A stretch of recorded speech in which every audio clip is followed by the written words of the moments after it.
నేను కాలా వీరబ్రహ్మం, రంగాపురం గ్రామం, అప్పనపల్లి పంచాయతీ, కాజీపేట మండలం నుంచి కడప కలెక్టర్ ఆఫీస్కు వచ్చాను. ఈరోజు మా పంచాయతీలో అవినీతి గురించి గతంలో సెప్టెంబర్ మళ్ళీ తర్వాత జనవరిలో కంప్లైంట్ వేయడం జరిగింది. మళ్ళీ ఈరోజు కూడా వేయడం జరిగింది. ఈరోజు డిపిఓ గారి మీదనే కంప్లైంట్ వేయడం జరిగింది.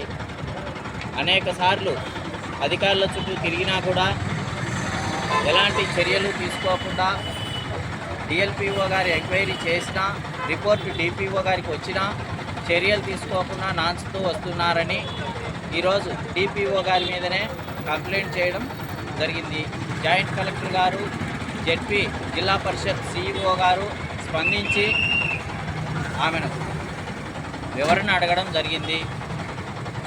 వారికి జిల్లా పరిషత్ సిఇఓ గారికి, జాయింట్ కలెక్టర్కు నా ధన్యవాదాలు.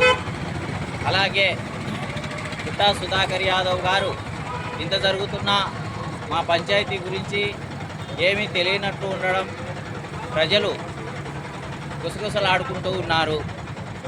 ఆయన దీని మీద ముందుకు వచ్చి ఈ చర్యలు తీసుకోవాల్సిందిగా కోరుచున్నాను.